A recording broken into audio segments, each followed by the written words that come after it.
Je le dis avec beaucoup de force parce que si on l'oublie aujourd'hui, et si on cède aux arguments inadmissibles de cette alliance baroque des prétendus panafricains avec les néo-impérialistes, on vit chez les fous. Vous avez bien entendu. C'est le maître qui rappelle son élève à l'ordre, qui lui rappelle qui est le patron, qui siffle la fin de la récréation. Une forme de montée du politique du ressentiment qui se nourrit ici de l'anticolonialisme réinventé ou fantasmé, là d'un anti-occidentalisme instrumentalisé, la dénonciation d'un double standard. Je cherche l'humilité évoquée à grand renfort médiatique il y a quelques mois, en février dernier, avant sa tournée africaine, mais là je ne trouve pas. Peut-être vous, mais moi je ne la trouve pas. On ne se refait pas. Et c'est justement ce que les Africains en général, et les jeunes en particulier, ont du mal à accepter. Ils n'acceptent plus qu'on leur parle comme on le faisait avec leurs parents. Ce qu'ils demandent, c'est juste du respect, moins d'arrogance. Parce qu'en fait, il faudrait produire local maintenant, même quand ce sont des putschistes. Avait-il besoin d'ajouter cette petite phrase qui trahit sa pensée, qui montre bien ce qu'il pense de la volonté affichée des Africains de produire localement? Au moins, c'est ce qu'il en pense. Le produire local, il n'est pas fan. Il n'y croit pas. Sauf que l'avenir des Africains passe par là. Même si la production locale des putschistes semble être ce qu'il note pour le moment. Il y a des moments où on se pince pour s'assurer que ce qu'on a entendu est réel. Et on voudrait dire que la démocratie est une idée qui est bonne pour l'Afrique, qu'on ne fait pas de double standard. C'est inadmissible.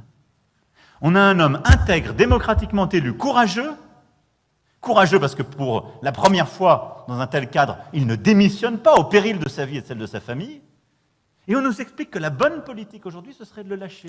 À qui on veut faire croire que la volonté du président Macron de rester au Niger est mue par la seule volonté de restaurer Mohamed Bazoum dans son fauteuil. Que c'est d'abord une histoire de fidélité. Depuis quand les relations entre États seraient dictées par des sentiments personnels? On doit être clair, cohérent. Cohérent. Sinon, qui nous écoutera? Dans quelle capitale africaine on peut dire qu'on a une politique de partenariat avec un dirigeant si quand ils subissent cela, on ne peut pas être en soutien? On voudrait bombarder les Nigériens parce que Mohamed Bazoum est un allié fidèle. Parce qu'on entretient avec lui d'excellentes relations. La ficelle est trop grosse et donne une impression d'amateurisme. Chacun sait que la volonté de rester sur place n'est pas motivée par un quelconque sentiment d'amitié avec le président déchu. Il ne faut pas mentir. On ment quand on laisse croire aux gens qu'on veut aller au Niger pour réinstaller Bazoum dans un fauteuil démocratique. Mais c'est faux. C'est pas pour ça qu'on va. C'est pas pour ça qu'on va. On est pistonné par derrière. Pistonné par derrière pour aller faire un coup pour l'uranium, le gaz, le pétrole, etc. Il ne faut pas mentir. La France avait fait du Niger la base principale, je dirais même unique, de ses opérations militaires au Sahel. L'avenir des 1500 militaires qui y sont déployés est aussi remis en question. La rhétorique anti-française prend de l'ampleur et tous les accords de coopération militaire signés entre la France et le Niger depuis 1977 ont été dénoncés, ce qui revient à exiger leur départ du pays. Pour l'instant, la question n'est pas posée, mais elle pourrait l'être à court moyen terme, en dépit d'un début de pourrissement de la situation, comme on peut le voir pour l'instant. Est-ce que cela justifie le fait que l'on veuille mettre un pays à sac pour y rester? Est-ce que la diplomatie se résume désormais à des opérations militaires? Dès qu'il y a une contrariété, on sort l'armée. Que non seulement aujourd'hui nous nous voyons évincés d'Afrique, mais nous perdons contact avec le Sud qui devient un élément dominant du jeu mondial. Nous avons choisi de nous occidentaliser depuis Nicolas Sarkozy, depuis 2007. Nous n'avons pas poursuivi dans la voie qu'avait initié Jacques Chirac, ou continué Jacques Chirac, de liens extrêmement forts avec le Sud, dans le cadre d'une politique arabe, d'une politique africaine, d'une politique vis-à-vis de l'Amérique latine, d'une politique généreuse en matière de taxes financières. Tout ceci s'est arrêté par à la fois le retour dans l'OTAN et la France, au moment où les autres pays occidentaux se rendaient compte que la politique d'intervention militaire était une erreur, eh bien nous avons continué. Il n'y a aucune raison que la présence française en Afrique demain soit militarisée. On ne peut pas être la seule puissance au monde qui n'aurait plus de politique en Afrique. Ça serait grotesque. On ne va pas passer d'un extrême à l'autre. Mais il n'y a pas de raison que ce soit sous cette forme militaire. Donc il faut tout remettre à plat. Le pire, c'est de se durcir, de camper sur sa position, d'être convaincu qu'on a raison. Beaucoup des erreurs que nous avons commises dans cette région depuis 2013 sont dues à l'incapacité à ouvrir les yeux et ouvrir les oreilles sur des réalités que nous comprenions mal. Autre chose qui m'a également interpellé dans le discours du président Macron aux ambassadeurs, c'est cette petite phrase faussement sibylline. Cette allusion qui contribue insidieusement à nourrir la haine, la division entre les ethnies. Une de ces réflexions, a priori anodines, qui empoisonne les relations entre les peuples. Technique utilisée depuis des décennies pour diviser. C'est un coup d'État contre un président démocratiquement élu, venant d'une ethnie minoritaire. C'est grave ces propos. La situation actuelle au Niger n'a rien à voir avec le rejet d'une quelconque minorité ethnique. J'avais déjà entendu cette réflexion distillée de façon sournoise par le général Trinquant sur un plateau de télévision. Et Bazoum et Issoufou sont des Arabes. Là, ce ne sont pas des Arabes, ce sont des Africains. Donc il y a ce sujet qu'on connaît très très mal. Cette fois-ci, c'est le président Macron qui reprend cet argument. C'est faux et pas responsable. À moins que ce soit fait à dessein. La minorité arabe à laquelle appartient le président Mohamed Bazoum n'a guère été stigmatisée. Le renversement de Mohamed Bazoum, tout le monde sait dans quelles circonstances il s'est fait. On sait bien qu'il s'agit d'abord et essentiellement d'une affaire interne entre l'ancien président et lui-même. Une révolution de palais en somme. Que le 27 juillet, donc il y avait un conseil des ministres qui était prévu, et ce conseil des ministres, il devait se pencher sur la création de cette nouvelle société baptisée Pétroniger. Alors c'est quoi Pétroniger ? C'est une société qui devait s'occuper en gros de l'exportation des nouveaux produits pétroliers du Niger. Il y a des chiffres qui sont donnés, il y a eu des auditeurs externes qui ont travaillé sur la SONIDEP, qui estiment que la fraude coûtait environ 50 à 70 millions de dollars par an à l'État du Niger. Donc, ce qui est assez énorme pour le budget nigérien. Donc effectivement, tout ça, on s'est rendu compte que la SONIDEP était effectivement, en tout cas c'est ce qui nous a été dit, une caisse noire utilisée depuis 10 ans par le PNDS pour alimenter en fait le système de corruption, ayons pas peur de le dire, qui va alimenter notamment les rangs de l'armée. Donc c'est en fait cette SONIDEP qui était essentielle pour le parti au pouvoir. Et quand Mohamed Bazoum arrive au pouvoir, lui, il se rend compte, il a ces chiffres, il a notamment les auditeurs du FMI qui l'alertent sur cette question-là. Et donc il va vouloir un petit peu changer les choses. Donc neutraliser la SONIDEP en créant Pétroniger, voilà une décision qui avait tout pour déplaire au général Tiani qui a pris le pouvoir. Ainsi, vous venez de le dire, qu'au propre fils de Mamadou Issoufou, l'ancien président, qui a d'ailleurs mis du temps à afficher sa solidarité envers son dauphin renversé, Mohamed Bazoum. Ceci explique cela, selon vous ? Sani Issoufou, donc le ministre du pétrole, s'est longtemps opposé à Pétroniger. Ensuite, il a essayé d'en modifier les statuts et donc d'arranger un petit peu les choses pour garder le contrôle sur cette nouvelle société. Ça n'a pas fonctionné, Bazoum est passé en force et ça a effectivement beaucoup déplu au clan Issoufou, à cette frange finalement du parti au pouvoir qui restait davantage fidèle à l'ancien président qu'au nouveau président. Est-ce que c'est cela qui a vraiment déclenché le coup d'État ? On n'a pas la preuve d'un coup de fil entre Mahamadou Issoufou, évidemment, et le général Tiani, mais on sait que le général Tiani et l'armée dans son ensemble étaient sans doute alimentés par cette SONIDEP, par cette caisse noire. Lorsque l'on sait ces détails du putsch, un homme politique d'envergure, avec tout le renseignement dont il dispose, doit éviter d'allumer un autre feu. Ce n'est point une affaire ethnique. On est trop souvent habitué à écouter ce type de raccourcis que nos intellectuels avalent avec les arêtes. Mais le plus surréaliste, le plus incompréhensible dans cette affaire de putsch au Niger avec le président Macron, c'est le refus de faire partir son ambassadeur malgré le fait que les nouvelles autorités nigériennes aient demandé son départ. Sur ce coup, on a violé toutes les règles internationales. Alors que l'on dit en être les fervents défenseurs, on fait fi de toutes les règles. Tout ceci ressemble par moments à une histoire de cour de récréation. L'ambassadeur de France à qui les nouvelles autorités donnent 48 heures pour quitter le territoire, qui refuse de s'exécuter parce que Paris dit ne pas reconnaître ces putschistes-là. C'est le bras de fer. Elle repose sur le courage du président Bazoum, sur l'engagement de nos diplomates, de notre ambassadeur sur le terrain, qui reste, malgré les pressions, malgré tout et malgré toutes les déclarations d'autorité illégitimes, grâce à l'engagement de nos forces de sécurité intérieure et de nos militaires. C'est dit. Pas question que l'ambassadeur Ité s'en aille. il reste. Faire preuve de fermeté, faire preuve de conviction, c'est nécessaire, mais pas au détriment de la recherche de solutions, pas au détriment de l'imagination qu'il faut mettre en œuvre dans une ingénierie de crise. C'est la crise de l'ambassade de France au Niger sur fond d'intervention étrangère pour chasser les putschistes. Que notre ambassadeur, M. Stefanité, qui est ambassadeur au Niger, il n'est pas ambassadeur de Macron. Sur la plaque qu'il y a sur son bâtiment, il n'y a pas marqué ambassadeur d'Emmanuel Macron auprès de Mohamed Bazoum. Non, non, non. Ça, il faut vraiment ne rien comprendre aux relations diplomatiques. Il est ambassadeur de la République française auprès de la République du Niger. Même demande des autorités nigériennes qui réclament le départ des forces françaises stationnées au Niger. Des autorités désormais soutenues par les populations qui manifestent devant les bases. Que disent les textes en la matière en réalité? Que dit la Convention de Vienne dans ce cas précis? Le texte ratifié par tous les États au monde. Article 9, alinéa 1. L'État accréditaire peut à tout moment et sans avoir à motiver sa décision informer l'État accréditant que le chef ou tout autre membre du personnel diplomatique, le chef de la mission, est persona non grata.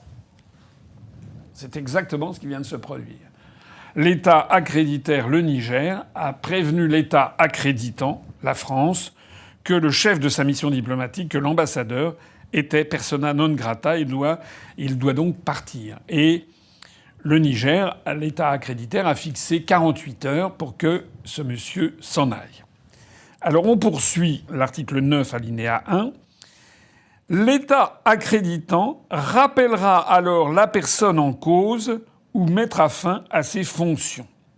En diplomatie, comme dans le droit en général, mais dans le droit international encore plus, chaque mot compte. Et ce qui compte, c'est les mots qui sont utilisés. Là, c'est la version française qui fait foi. Et il y a aussi les mots qui ne sont pas utilisés. Si on a écarté certains mots, c'est que justement, on voulait écarter l'idée. Donc là, lorsqu'il est écrit « L'État accréditant rappellera alors la personne en cause », ça ne laisse aucun doute sur la marche à suivre. C'est-à-dire qu'à partir du moment où l'État accréditaire a déclaré que l'ambassadeur était persona non grata, l'État accréditant doit obéir, doit obtempérer, il doit rappeler la personne en cause. Voilà ce que disent les textes. Mais si, comme c'est le cas, l'ambassadeur ou le diplomate refuse de partir, que prévoit le texte? Alinéa 2. Si l'État accréditant refuse d'exécuter, c'est exactement ce qui se passe. La France, en tant qu'État accréditant, refuse d'exécuter l'obligation qui lui incombe au terme du paragraphe 1 du présent article, c'est-à-dire l'obligation de rappeler son ambassadeur puisqu'il a été déclaré persona non grata. Alors lisez bien ça. L'État accréditaire peut refuser, là il y a marqué peut, ça n'est pas obligatoire, mais peut refuser de reconnaître à la personne en cause la qualité de membre de la mission diplomatique. Donc chaque mot compte. Ça veut dire quoi? Ça veut dire que dans le cas d'espèce, si l'État accréditant la France refuse de rappeler son ambassadeur alors qu'il a été déclaré persona non grata, l'État accréditaire, c'est-à-dire le Niger, peut considérer que l'ambassadeur ne fait plus partie de la mission diplomatique. Il a le droit de le faire, c'est dans le droit international positif. Selon l'article 9, alinéa 2 de la Convention de Vienne sur les relations diplomatiques du 18 avril 1961, le Niger peut désormais considérer que M. Stefanité n'est plus membre de la mission diplomatique. Ça veut donc dire quoi? Ça veut donc dire que l'ambassadeur de France perd toute son immunité diplomatique. Ça veut dire qu'il peut être arrêté maintenant à tout instant. C'est ça que ça veut dire. Mais dans le cas d'espèce, le président Macron rappelle qu'il ne reconnaît pas les autorités illégitimes en place et qu'elles n'ont pas pouvoir pour mettre un terme au mandat de l'ambassadeur. Un ambassadeur n'est pas accrédité auprès d'une personne, il est accrédité auprès d'un État. C'est absolument fondamental. C'est d'ailleurs une des rhétoriques habituelles de ce qui normalement était la diplomatie française pendant des siècles, et en particulier sous Charles de Gaulle. La formule rituelle que l'on disait en France, c'est que la France reconnaissait des États et ne reconnaissait pas des régimes. Je voudrais simplement rappeler qu'en 1974, lorsque le président Kounché avait fait le coup d'État contre le président Diori, la base française qui étaient au Niger avaient été priés illico presto de quitter le Niger. Les autorités françaises de l'époque n'ont pas prétendu que Kounché était un pouvoir illégitime. Les autorités françaises de l'époque se sont aussitôt exécutées. Je pense en droit, on parle d'usage. Donc ce précédent peut être considéré comme un usage. Au moment où la tension atteint son comble ces derniers jours, où certains parlent des négociations entre Paris et Niamey pour parler sur fond de suspicion des autorités nigériennes, de la sincérité de la partie française, de nombreuses voix s'élèvent pour dénoncer la présence même de l'armée française. Le Niger appartient aux Nigériens. Alors, dans ce sens, nous demandons qu'une chose. Nous demandons pratiquement le retrait des Français, de la base militaire française, qu'elle rentre chez elle. Ils ont des avions de chasse, des chars, tout le monde a vu les drones qu'ils ont. Mais leurs drones ne voient pas les terroristes. Donc on n'a pas vu à quoi ça sert de venir rester dans notre pays. On est aussi libre de chercher des alliés qui est fiable, qui traite égal avec notre pays. La France ne peut pas traiter égal avec notre pays parce que ça fait 60 et quelques ans qu'ils exploitent l'uranium dans notre pays. Même hier, on a dormi dans les coupures. Et chez eux, là-bas, ils ne connaissent pas la coupure. Face à l'attitude désinvolte et à la réaction de la France relativement à la situation interne qui prévaut dans notre pays, le Conseil national pour la sauvegarde de la patrie décide de dénoncer les accords de coopération dans le domaine de la sécurité et de la défense avec cet État. En outre, il y a à se poser des questions sur la validité réelle de ces accords. Parce que l'article 169 de la Constitution du Niger, en tout cas à l'époque où ces accords ont été signés, cette constitution était encore valable. Cette constitution disait de manière très claire que les accords de défense, pour être valables, doivent faire l'objet d'une loi de ratification par l'Assemblée nationale. Or, ces accords n'ont jamais été soumis à ratification au niveau de l'Assemblée nationale. Dès lors, on est en droit de se poser la question de savoir si ces accords sont légitimes. C'est un accord entre un individu et un gouvernement étranger. Désormais, c'est tout ce qui exige le départ pur et simple de l'armée française du Niger. Même ceux considérés comme modérés ne s'encombrent plus de politesse et sortent de leurs réserves pour réclamer le départ des troupes basées au Niger. Excusez-moi l'impolitesse de dire à la France de foutre la paix aux Africains. C'est-à-dire ? Nous sommes assez adultes pour pouvoir nous autogérer. Quand la France, certains pays sont venus pour la colonisation, ils ont trouvé des empires établis, même du côté de Rwanda. Il y avait une hiérarchisation qui faisait que les Occidentaux étaient étonnés de voir un ordre politique et économique exister, par exemple, dans les royautés du Rwanda ou du Royaume Congo. Nous n'étions pas venus de notre propre chef.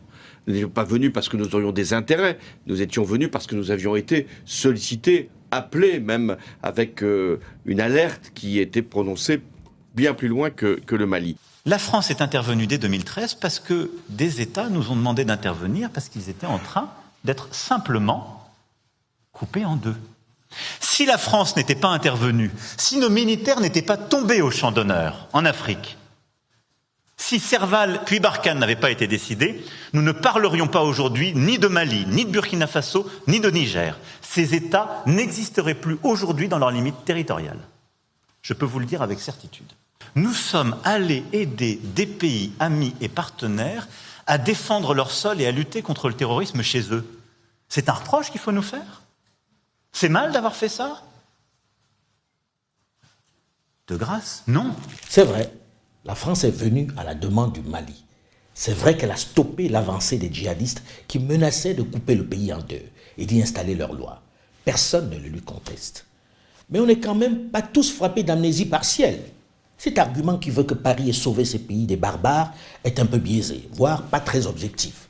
Les barbares, les terroristes qui menaçaient de diviser, de faire disparaître ces États, qui les a fabriqués? Qui les a enhardis? Qui les a armés? Les auteurs de ces propos ont-ils oublié qu'ils sont à l'origine du chaos ambiant au Sahel avec leur foireuse intervention en Libye? La Libye, on n'a pas respecté la souveraineté d'un peuple, et ça, c'est une erreur. D'accord, merci d'avoir reconnu ça. Et si vous reconnaissez ça, vous allez voir que ce qui se passe au Sahel n'est que les conséquences de cette intervention. Donc, vous êtes au Sahel pour corriger l'erreur que vous avez commise en Libye, et en corrigeant ces erreurs, vous êtes en train de commettre d'autres erreurs. Monsieur le Président, je vous rappelle que l'intervention militaire étrangère n'a jamais réglé un problème. Arrêtez de dire que nous sommes là pour vous aider. Non, vous n'êtes pas là pour nous aider. Ce n'est donc que justice si la France, et avec elle ses alliés, sont venus essayer d'éteindre le feu qu'ils ont allumé. Cette propension à rappeler qu'ils ont sauvé le Mali a plutôt tendance à énerver de nombreux Africains qui dénoncent cette mémoire sélective. L'histoire se souvient que le développement du terrorisme violent est la conséquence directe de l'intervention occidentale en Libye, et que l'Europe est plus perçue comme le pompier pyromane que comme le sauveur. Ça, c'est d'un. De deux, il est devenu ainsi de coutume de rappeler le sang versé par les soldats français pour défendre l'intégrité du territoire malien. S'il convient de saluer convenablement la mémoire de ces 52 soldats morts dans la campagne sahélienne contre les terroristes, encore une fois, il faut faire preuve d'un peu de mémoire et de correction. En matière de sacrifice pour sauver une nation, les Africains ont largement donné à la France. Ils étaient des dizaines de milliers à tomber pendant la Première et la Seconde Guerre mondiale dans l'enfer du Nord à Verdun, en Provence, en Alsace, dans les différentes régions de l'Hexagone. Ceux-là n'étaient même pas des volontaires. Après les avoir enrôlés de force, on les a conduits à l'abattoir. Vous êtes obsédé par la guerre d'Ukraine. Que faites-vous pour l'Éthiopie? Que faites-vous pour le Soudan? Quelle est la leçon que nous tirons de l'Irak? Nous n'avons pas voulu pousser jusqu'au bout les inspections avec Saddam Hussein. Saddam Hussein était un personnage odieux. Nous avons récolté le chaos et le terrorisme. Nous n'avons pas voulu, à un moment donné, pousser les feux avec la Libye de Kadhafi. Nous avons récolté le chaos et la situation au Sahel. Donc il faut retenir les leçons. Il faut prendre en compte ces réticences, cette allergie à l'impérialisme occidental. Mais voyez le monde depuis le Brésil, depuis le Moyen-Orient, et depuis l'Afrique. Il voit la séquence américaine en Irak, l'Afghanistan bien sûr, avec un Roland récent, il voit la Libye, il voit le Sahel, il voit l'Amérique en donneur de leçons. J'ai été très frappé. On remet sur la table à juste titre la question de la justice internationale pour traduire un jour les crimes de guerre et les crimes contre l'humanité commis contre Vladimir Poutine. Mais chaque fois que je me déplace dans le monde, on me dit mais on n'a pas traduit George Bush et Tony Blair devant la Cour pénale internationale, ni devant une juridiction spéciale. Le deux poids, deux mesures. Vous êtes obsédé par la guerre d'Ukraine. Que faites-vous pour l'Éthiopie? Que faites-vous pour le Soudan? Que faites-vous pour les pays qui souffrent dans le monde? Revient constamment. Donc il faut, oui, regarder le monde, pas uniquement de notre point de vue, mais aussi avec le regard des peuples du monde. Comparaison n'est peut-être pas raison, mais il ne faut pas trop souvent rappeler aux Africains les sacrifices consentis pour sauver le Mali, le Niger et le Burkina Faso. La balance ne pèse pas forcément du côté de Paris, qui s'est d'ailleurs dépêché de renvoyer chez eux les rescapés. Et pire, d'abattre une centaine qui, à Tiaroy, au Sénégal, où on les avait réunis en attendant qu'ils rejoignent leur famille, réclamaient simplement leur maigre solde. S'il vous plaît, ne réveillons pas ce douloureux souvenir. Et de 3, contrairement à la Seconde Guerre mondiale, où les Américains et les Alliés ont remporté une victoire au bout de 4 ans, l'intervention française, bien que très coûteuse, n'a pas ramené la paix au Sahel. Les terroristes n'ont pas cessé de gagner du terrain dans l'ensemble des territoires où ces armées étaient pourtant présentes en grand nombre et largement équipées. Ce sont des relations qui sont encore marquées par l'empreinte néocoloniale. On rejette l'idée de la France-Afrique, mais pour les Africains, l'emblème même de la France-Afrique, c'est la présence militaire. Ça veut dire qu'il faut y renoncer ? Pardon ? Il faut y renoncer. Les 1500 militaires au Niger doivent partir. Mais la présence militaire ne peut pas se faire sur ce mode-là, ce mode traditionnel, c'est-à-dire le mode des interventions, le mode des bases. Tout ceci est dépassé. Donc il faut le faire dans le cadre de coopérations choisies, dans le respect de la souveraineté de ces États. Et nous avons pu apparaître dans les dernières années comme ne respectant pas toujours cette souveraineté.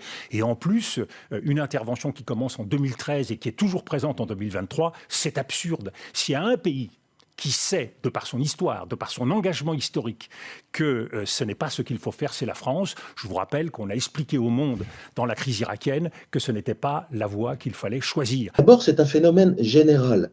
Toute opération militaire sur un territoire étranger qui dure est perçue à terme comme une invasion et comme une volonté de s'implanter durablement sur le territoire du pays. La deuxième raison, c'est que les objectifs n'ont pas été atteints. puisque malgré la présence des forces françaises, le terrorisme a continué à se développer et la situation dans ces pays ne s'est pas améliorée. Au contraire, elle s'est considérablement dégradée. Et parlant d'occupation, encore une fois, l'histoire bégaye. Paris brisé, Paris martyrisé, mais Paris libéré, libéré par lui-même, libéré par son peuple. En 1945, lorsque les alliés américains aident ainsi la France à se libérer du joug nazi, va commencer une autre bataille plus sournoise, plus feutrée, dont très peu de journaux vont parler. Les Américains qui avaient dépensé beaucoup d'argent et perdu beaucoup d'hommes n'étaient pas prêts de repartir. Ils souhaitaient se payer sur la bête en installant une administration pour gérer la France. Ils vont même frapper à la hâte une monnaie française. Pour De Gaulle, c'est l'insulte suprême, parce que les attributs de la souveraineté depuis 20 siècles, c'est de pouvoir battre monnaie. Si quelqu'un bat monnaie à votre place, vous lui êtes subordonné, vous n'êtes plus rien. Comme les Français le faisaient dans les colonies, ils voulaient installer leur régime à eux, avec leurs francs à eux. La 4e République, inféodée politiquement et économiquement aux États-Unis, bascule dans les guerres coloniales, provoquant une grave crise politique au printemps 1958. Quand Coty se tourne vers De Gaulle, c'est qu'il n'y a plus aucune solution de rechange, que les Américains ne veulent plus prêter d'argent à la 4e, qu'ils ont soutenu à bout de bras pendant 12 ans, et ils ne voient plus que cette solution-là. À la fois parce qu'elle peut créer un choc psychologique pour l'économie, et aussi parce qu'ils pensent qu'il est seul à avoir autorité sur l'armée qui commence à se rebeller. Mais ce qu'ignore De Gaulle, c'est que les Américains sont à la manœuvre pour le faire élire. Depuis l'ambassade, Wells Stabler, un diplomate employé de la CIA, achète les politiques français depuis des années. Pour cette élection, il met en place un stratagème avec Guy Mollet, le patron de la SFIO, le Parti socialiste, pour faire investir De Gaulle président du Conseil le 2 juin 1958. Eisenhower craint beaucoup un coup d'État communiste et demande à la CIA d'aider au retour du pouvoir de De Gaulle. Et comment la CIA va le faire? C'est tout à fait extraordinaire. Et ça montre la porosité entre les intérêts américains et la classe politique française en demandant à une partie du groupe SFIO, socialiste, de voter l'investiture à De Gaulle. Il faudra la perspicacité, la détermination du général De Gaulle, que je n'ai pas le temps de vous expliquer ici, pour que les Américains acceptent de s'en aller. Je prends cet exemple pour que ceux plus jeunes en Europe, notamment en France, ceux qui n'ont pas vécu ou connu cette histoire, puissent mieux comprendre ce que ressentent les Africains face à cette présence de l'armée française dans leur territoire. Surtout que les résultats ne sont pas au rendez-vous. Les plus défavorisés ne voient pas leur sort s'améliorer. Les classes moyennes sont très soucieuses de souveraineté et donc condamnent les attitudes de la France. Et les classes dirigeantes se servent de la France comme bouc émissaire. Tout cela avec une jeunesse connectée. Pourquoi c'est la faute de la France, tout ça ? Parce que, d'abord, les promesses ou les attentes n'ont pas été satisfaites. Depuis 2013, la lutte contre le terrorisme n'a pas permis de redonner la pleine stabilité, même si le président Macron a eu raison de rappeler qu'en partie cette stabilité avait été maintenue. Mais néanmoins, l'amélioration de ces sociétés ne s'est pas fait sentir du côté des populations. C'est l'histoire de quelqu'un qui arrive chez vous de force, s'installe dans la maison, occupe les plus belles pièces. Pendant des siècles, il mange les provisions, les réserves de nourriture de vos enfants. S'accapare l'essentiel de vos biens, souvent avec la complicité de vos fils, mais très souvent également grâce à votre lâcheté. Vous humilie à chaque occasion. Vous fait passer auprès de vos enfants pour un demeuré, un bon à rien. Et de temps en temps, il vous offre généreusement des miettes tombées de la table, en se vantant à chaque fois de vous aider, de vous éduquer, de vous apprendre la vie, de faire de vous un homme. Bref, c'est lui qui fait la loi chez vous, qui vous dit ce qui est bien et pas bien. Il est le maître à défaut d'être le bon Dieu tout simplement. D'ailleurs, après avoir tué le vôtre de Dieu, il vous a imposé le sien. Et puis un jour, vos enfants qui ont grandi, se sont décomplexés, qui par la force des choses, par leur expérience de l'international, n'acceptent plus ce mépris, cette condescendance, cet esclavage, ce hold-up, cette exploitation, décident de lui demander de partir.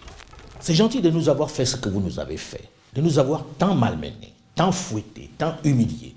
On ne vous en tient pas pour autant rigueur, mais le moment est venu de nous quitter, de partir de notre maison, sans rancune ni rancœur. Vous avez bien profité, vous vous êtes bien gavé, maintenant il faut partir. Et sans sourciller, sans gêne, sans honte, il vous répond, pas question, je n'ai pas l'intention de partir, je reste. Et pourquoi ?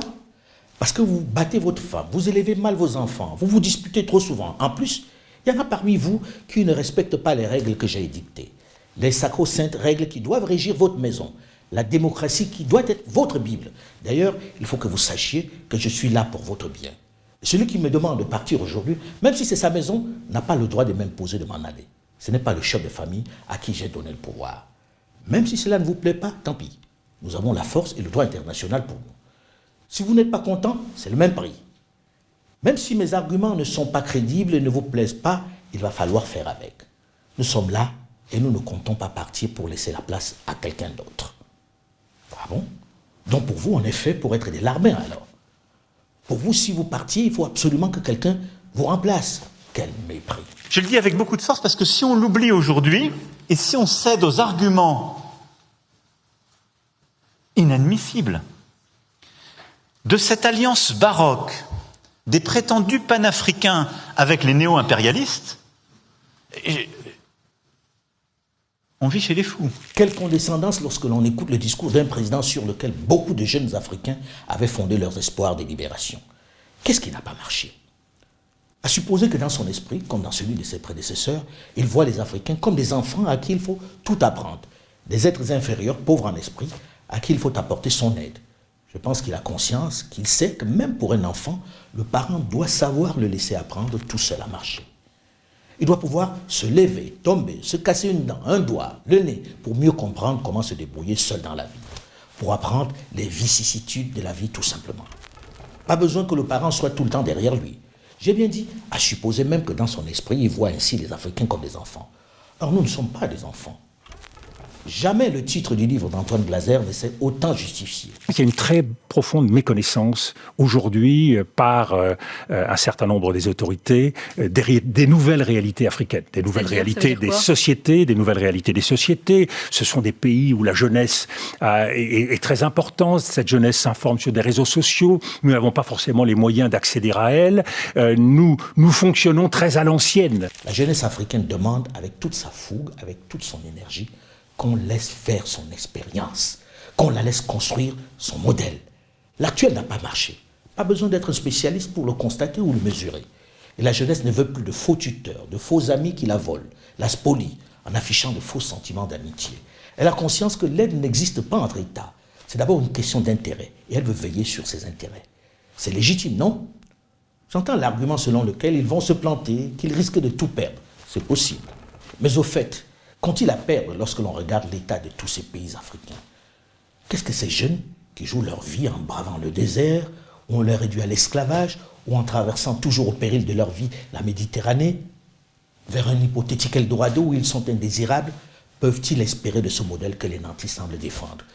Que peut vraiment encore espérer une jeunesse avec le système actuel?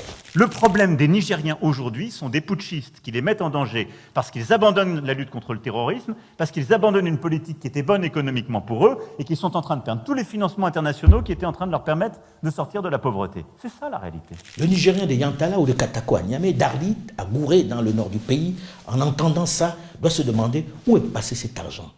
Il est où ce co-développement, cette richesse, cette pauvreté qui recule? Il doit se demander si l'on parle vraiment de son pays. Moi, je suis né après toutes les décolonisations. Et on ne peut pas dire que le continent africain, c'est formidable, c'est un continent très jeune. 70% de ce continent est né après les décolonisations, même plus que 70%. Et continuer à avoir un dialogue complètement complexé par le post-colonialisme. C'est une manipulation, il faut quand même être lucide. Nous, on ne doit pas tomber du côté de la facilité, des habitudes d'un post-colonialisme qu'on a nourri après colonisation, il faut être lucide. Mais avec lequel on a rompu. Rompu, ça, ce n'est pas sûr. Mais bon, ce n'est pas parce que l'immense majorité des Africains est née après la décolonisation qu'ils ne subissent pas toujours les conséquences de ce qui s'est passé avant leur naissance. Elles continuent de les impacter durement, figurez-vous. Dans le cas de la France, par exemple, si le commerce extérieur en Afrique subsaharienne ne représente qu'environ 2% de notre commerce extérieur, les parts de marché, nous le savons tous, sont concentrées dans les mains de quelques grands groupes qui font des affaires avec un taux de profit indécent en complicité avec des élites extraverties et corrompues, au détriment de la très grande majorité des Africains. Il y a en Afrique un profond ressentiment vis-à-vis de la France. une profonde suspicion qui est nourrie par un certain nombre d'éléments, et au premier chef, bien sûr, la relation postcoloniale de ces pays africains avec la France. Tout cela a été activé dans les dernières années par la militarisation de notre politique, depuis l'intervention française en Libye en 2011, puis les interventions au Mali et au Sahel. S'y ajoute par ailleurs le sentiment souvent d'un double discours. On le voit sur la démocratie, puisque le traitement réservé aux États n'est pas le même selon qu'on est le Tchad ou que l'on est le Mali ou la Guinée. Et il y a par ailleurs du côté de l'Ukraine, alors là, ça a été un choc pour beaucoup de pays africains de constater à quel point il y avait deux poids deux mesures, un intérêt très fort de l'Europe et de la France pour ce qui se passait à l'Est, et un désintérêt relatif pour ce qui se passait au Soudan, en Éthiopie et dans beaucoup d'autres régions de l'Afrique. J'ai souvent dénoncé des exemples caricaturaux comme la surfacturation par des groupes français du train urbain d'Abidjan ou les profits accumulés par le groupe Bolloré dans les ports ouest africains dont il est parti, sans égard pour les pays concernés. Il n'y a aucune raison que la présence française en Afrique demain soit militarisée. On ne peut pas être la seule puissance au monde qui n'aurait plus de politique en Afrique. Ça serait grotesque. On ne va pas passer d'un extrême à l'autre. Mais il n'y a pas de raison que ce soit sous cette forme militaire. Donc il faut tout remettre à plat. Ce n'est donc pas un complexe que développe la jeunesse, mais une révolte face à une situation inacceptable pour une jeunesse mondialisée. Nous devons avoir une diplomatie assez simple. C'est poursuivre nos intérêts. Et partir de là, notre sécurité, nos intérêts économiques, technologiques, diplomatiques, culturels. C'est de le faire en défendant aussi nos principes. Et c'est ce qui, je crois, nous différencie parfois d'autres pays. Une certaine aspiration à l'universel, et donc à cet égard, la défense des droits de l'homme, de la dignité humaine, le partenariat avec les acteurs humanitaires, la défense du droit international et le respect de la souveraineté des peuples. J'entends souvent dire, ici, l'Afrique est notre avenir. Mais elle est d'abord l'avenir des Africains, et c'est par là que tout doit commencer. Et qu'avec eux, partenaires enfin respectés, nous devrons surmonter les défis communs en matière sociale, climatique et environnementale. Je ne suis pas pour qu'on passe sous la table, hein. Même si je reconnais les erreurs, les accumulations d'erreurs, les maladresses, oui, mais on ne va pas disparaître, on ne va pas raser les murs. C'est pas parce qu'il y a eu des erreurs en Afrique qu'on n'aura plus du tout de politique en Afrique. Ce que semblent totalement perdre de vue les grandes nations occidentales, c'est le fait que la jeunesse africaine, bien que privée de grands moyens et d'infrastructures importantes, est ouverte sur le monde. Elle vit le monde et ses soubresauts en temps réel.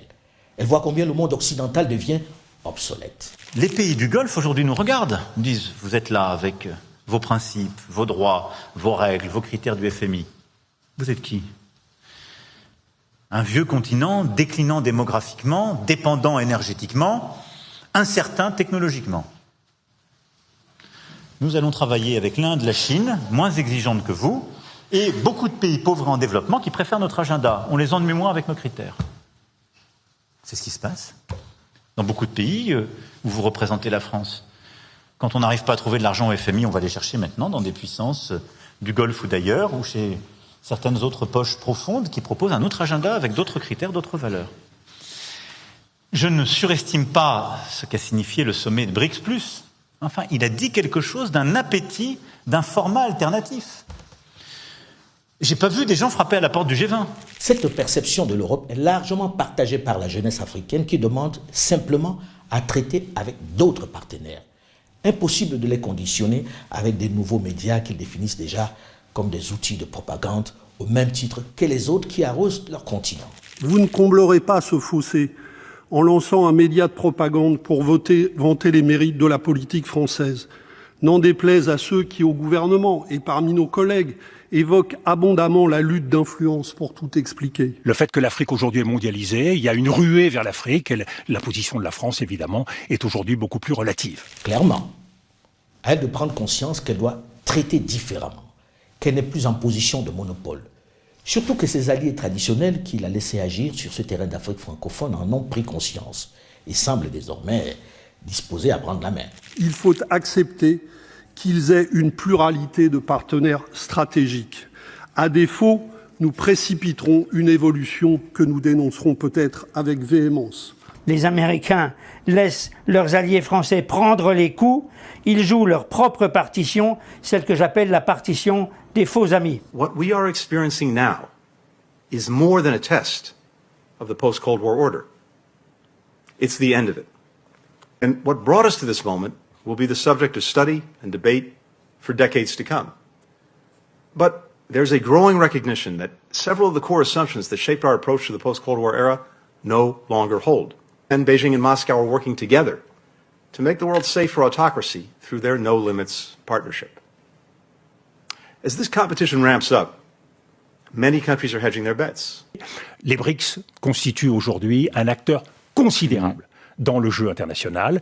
Il faut donc prendre acte de cette situation nouvelle, ne pas imaginer que parce qu'ils seraient divisés, ils vont compter moins. Ils sont au moins unis sur la volonté de tenir à distance le monde occidental. Mais dans le même temps, la jeunesse africaine doit se poser la question de savoir pourquoi toute la planète se rue sur son continent et pendant ce temps, sa population continue de souffrir, de tirer le diable par la queue. Beaucoup préfèrent fuir vers le nord au péril de leur vie. Le problème ne peut pas s'expliquer que par la faute de l'autre. Si l'autre parvient à nous déstabiliser, c'est bien qu'il y a des fragilités à l'intérieur. On ne peut pas être aussi bien doté du point de vue du sol et du sous-sol, du point de vue démographique, du point de vue ressources humaines, et être le dernier de la classe sans raison profonde. La critique et la dénonciation sont importantes. Elles permettent de situer les responsabilités et d'essayer de solder le lourd passif. Mais le rejet ne saurait à lui seul constituer un projet.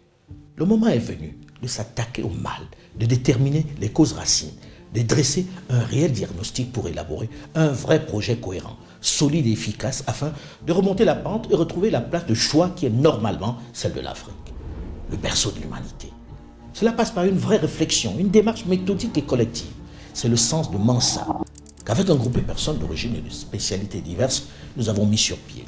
Le travail de Mansa, qui touche tous les domaines, la gouvernance, les institutions, l'économie, la finance, les ressources naturelles, l'agriculture, l'éducation, les sciences et technologies, les valeurs, les traditions, dure depuis plusieurs mois. Le groupe Mansa commencera dans les prochaines semaines à vous les proposer, à les soumettre à votre analyse, à votre réflexion, afin qu'ensemble, on construise un projet qui nous ressemble, qui tienne compte de notre identité, de notre spécificité, de nos ambitions. Nous avons besoin de définir nous-mêmes notre destination. Ensemble, inventons la boussole. Traçons notre voie. Fixons le cap, sans complexe. Au moment où le monde connaît une vraie mutation, c'est la fenêtre idéale pour prendre le large. Pour ne plus être comme ce cheval tenu par une simple et légère chaise en plastique. Prenons conscience que les chaînes qui nous retiennent sont plus dans nos têtes. Il suffit d'y penser pour en être libéré. Vous en avez désormais conscience. C'est le moment. Je voudrais vous remercier pour votre fidélité à ma chaîne YouTube qui compte de plus en plus d'abonnés, mais également pour mes autres plateformes digitales où vous êtes de plus en plus nombreux malgré les faux comptes qui continuent de se multiplier. Cette fois-ci, plus de réelles raisons de vous laisser avoir puisque comme vous l'avez certainement remarqué le long de cette chronique, nous vous proposons un QR code à scanner pour être sûr d'être sur notre plateforme, la vraie. Elle vous évite, du moins pour l'instant, de continuer de subir des assauts de cybercriminels qui usurpent mon identité à d'autres fins. Je vous prie donc de scanner ce QR code si vous ne l'avez pas encore fait. Il vous conduit directement à tous mes comptes LinkedIn, Facebook, TikTok, Instagram et Twitter. En le scannant, vous êtes cette fois-ci certain d'être sur les bons comptes. Celui qui vous propose le narratif africain sans complaisance mais sans condescendance.